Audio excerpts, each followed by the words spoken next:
உங்கள் சத்யாவில் இப்பொழுது ஆடி அதிரடி தள்ளுபடி. மேட்டூர் அணை வறண்டு வருவது டெல்டா விவசாயிகள் இடையே வேதனையை ஏற்படுத்தியுள்ளது. தமிழக விவசாயம், குடிநீர் தேவைகள் மற்றும் ஒட்டுமொத்த பொருளாதாரத்திலும் பெரும் தாக்கத்தை ஏற்படுத்தும் மேட்டூர் அணை நிலவரம் குறித்து விவரிக்கிறது இந்த செய்தி தொகுப்பு. காவிரி டெல்டா மண்டலம் என்பது தஞ்சாவூர், திருவாரூர், நாகப்பட்டினம், மயிலாடுதுறை, திருச்சி, அரியலூர், கடலூர் மற்றும் புதுக்கோட்டை மாவட்டங்களில் பரவி உள்ளது. இந்த மண்டலத்தில் நெல் முக்கிய பயிராகும். இங்கு பெரும்பாலும் விவசாய சாகுபடி என்பது காவிரி நீரை சார்ந்தே உள்ளதால் மேட்டூர் அணை முக்கிய பங்காற்றுகிறது.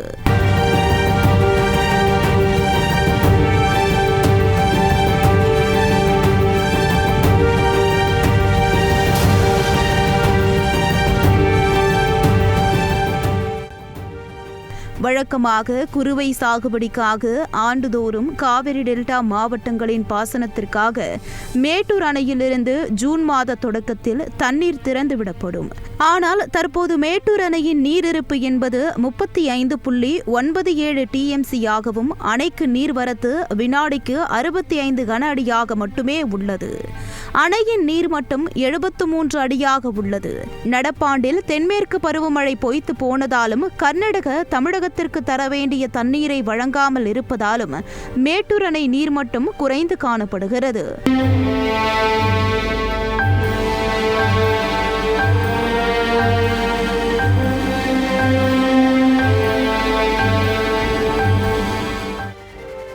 மேட்டூர் அணை நீர்மட்டம் சரிந்ததால் அணை கட்டுவதற்கு முன்பு நீரில் மூழ்கிய பழமையான நந்தி சிலை, கிறிஸ்துவ தேவாலயத்தின் கோபுரம் மற்றும் ஜெல் நாராயண சுவாமி கோயில், முன்னோர்கள் பயன்படுத்திய கிணறு வெளியே தெரியும் நிலை ஏற்பட்டுள்ளது. இது அணையின் வறட்சியை வெளிப்படுத்தும் அறிகுறியாக பார்க்கப்படுகிறது.